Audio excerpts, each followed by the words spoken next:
Hi friends, मैं परविंदर खारी।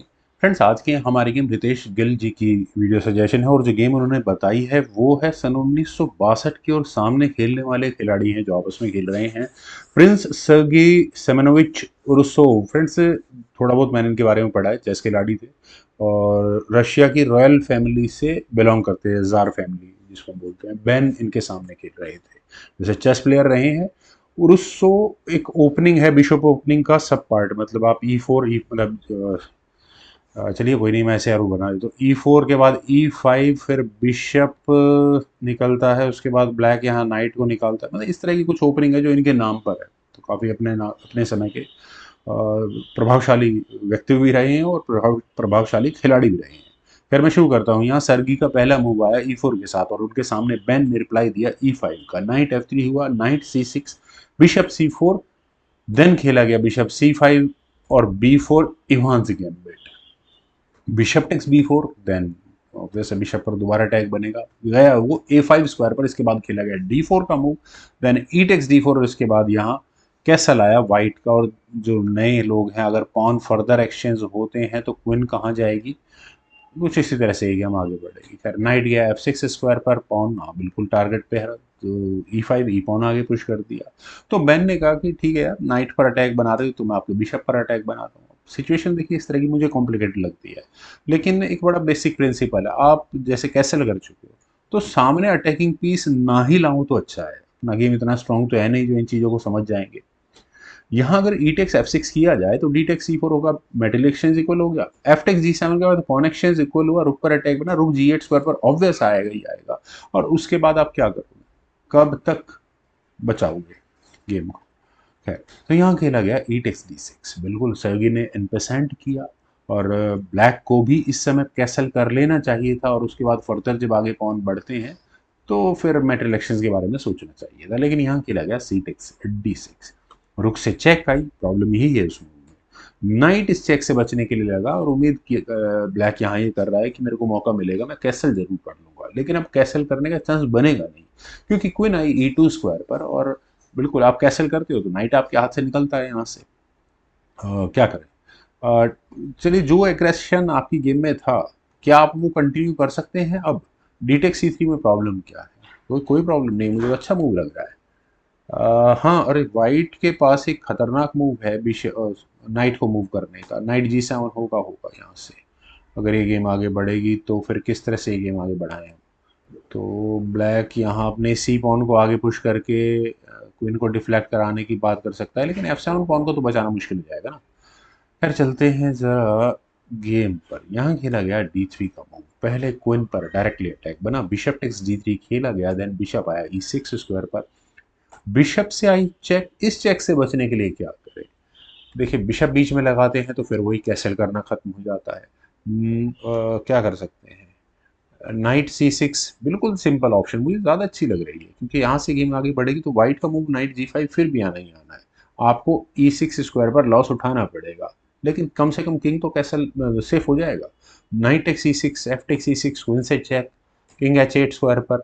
और सामने अगर रुक आया तो मिसप्लेस होगा रुक, तो ठीक है, यहाँ अपने चांसेस ब्लैक भी कंसिडर कर सकता है।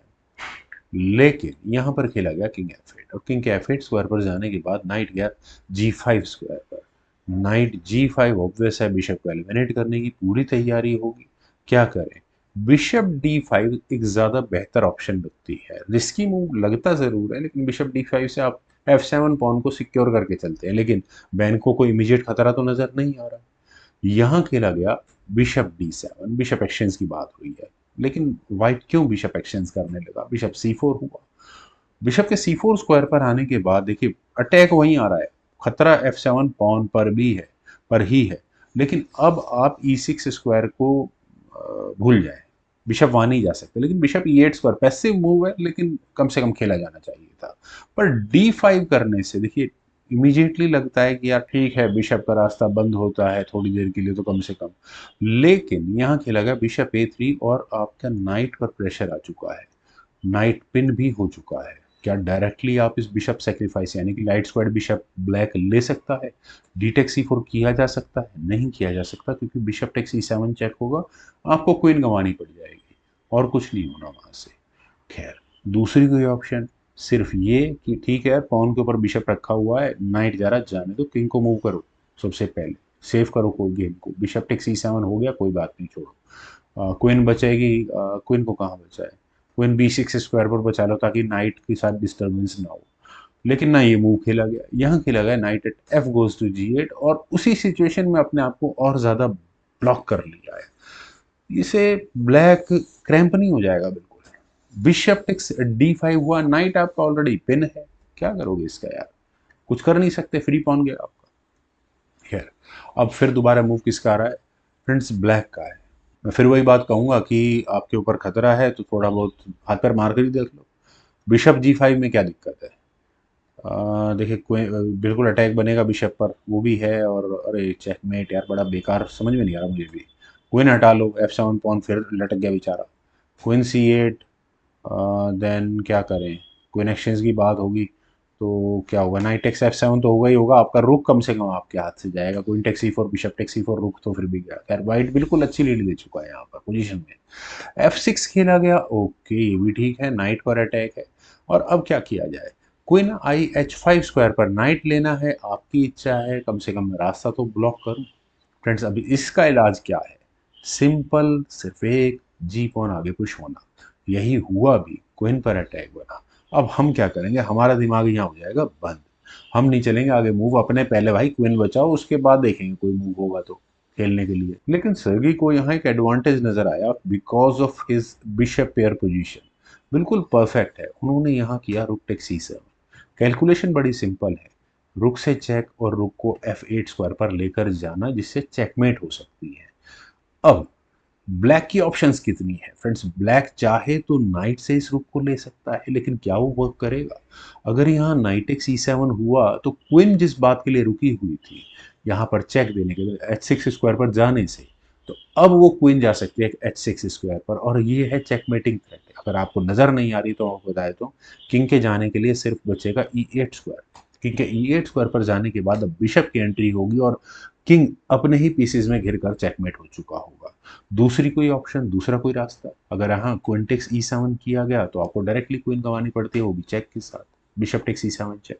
अगर आपने किंग टेक्स E7 किया तो क्वीन से चेक, किंग F8 स्क्वायर पर जाएगा, और उसके बाद आप अपने नाइट को भी बचा लो, नाइट से चेक दो, फोर्सफुली मेटल एक्सचेंज कर लो थोड़ा बहुत। चेकमेटिंग थ्रेट ही है भाई, मैं तो भूल गया था चेकमेट की थ्रेट आ रही है, कैसे बचाओगे इसको। नाइट की ठीक है मैन्यूअर हो जाएगा नाइट, लेकिन चेकमेट नहीं बचती यार, है ना? चलिए, अब जरा चलते हैं थोड़ा सा पीछे। यहाँ पर यहाँ खेला गया जी टेक्स H6, ठीक है भाई, क्वीन ली बिल्कुल सिंपल है, लेकिन जो मैंने अभी बताया कि रुख क्या प्लान करके आया है, वो अब उसके लिए रास्ता क्लियर है, क्वीन सेक्रीफाइस है पूरे प्लान के साथ। रुक F7 check, king E8 square पर गया, और फाइनल मूव था यहाँ सर्गी रुसो का, रुक F8 चेक, और ये मेट दूर से रखा हुआ बिशप क्या शानदार चेकमेट बना रहा है। फ्रेंड्स काफ़ी शानदार गेम थी, उम्मीद है आप सभी लोगों को भी जरूर पसंद आई होगी, तो आप लोग वीडियो को लाइक शेयर, यूट्यूब चैनल को प्लीज सब्सक्राइब जरूर करें। कमेंट सजेशंस का मुझे बेहद इंतजार रहेगा। Thank you for watching and bye for now.